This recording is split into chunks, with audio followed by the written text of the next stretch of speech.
જો આત્માના પોતાના વિકાસ અનુભવો વડે સાથે જાય છે, જેને આત્માની ઉન્નતિ કહેવાય છે. આત્મા જીવનમાં પોતાના થયેલા અનુભવને ભેગા કરે છે અને તે વિકાસથી આગળ વધે છે.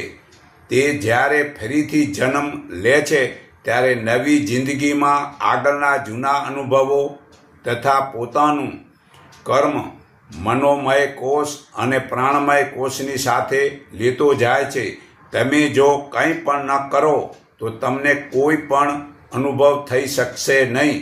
સર્વે જીવન અનુભવનું શરીર છે. તમારી પ્રત્યેક ક્રિયાઓ, પ્રત્યેક વિચારો અને પ્રત્યેક કર્મ એ અનુભવ બની જાય છે અને એમ બનવું જ જોઈએ.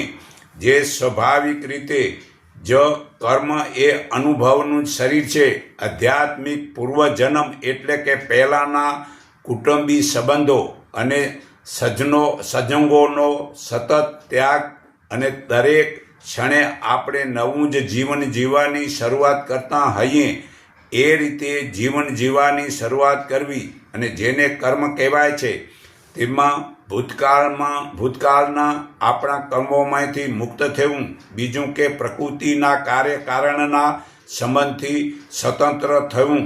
ભૂતકાળની વસ્તુને ભૂલી જવાનું છે ને ચેતનાની એક જ પ્રકાશપૂર્ણ અવસ્થામાં પહોંચી જવાનું છે. ફરી જન્મ પામવો એટલે કે આપણી ચેતનામાં પ્રવેશ પામવો. જે ચેતનામાં આપણે પરમાત્મા સાથે એકરૂપ થઈને રહેતા હોવાથી કર્મથી મુક્ત હોઈએ છીએ.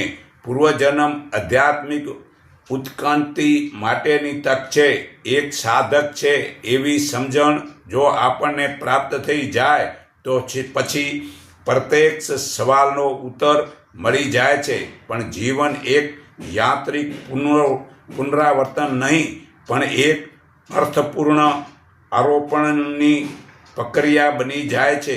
કાળજીથી ખંતપૂર્વક યત્ન કરતા કર્મે પાપ છોડેલો તે યોગી અનેક જન્મોની સાધનાના અંતે શુદ્ધ થયા પછી પરમાત્માને પામે છે. આ ગીતા અધ્યાય 6 શ્લોક 45માં પુરાવો છે. તો જુઓ, આત્માના પોતાના વિકાસનો અનુભવો વડે સાથે જાય છે તો ભેળું સાથે જાય તેવું ભેળું કરો. તો ઓજસ આધ્યાત્મિક વિચારોથી ઓજસ આભામંડળ સાથે જાય છે તે ભેળું કરો.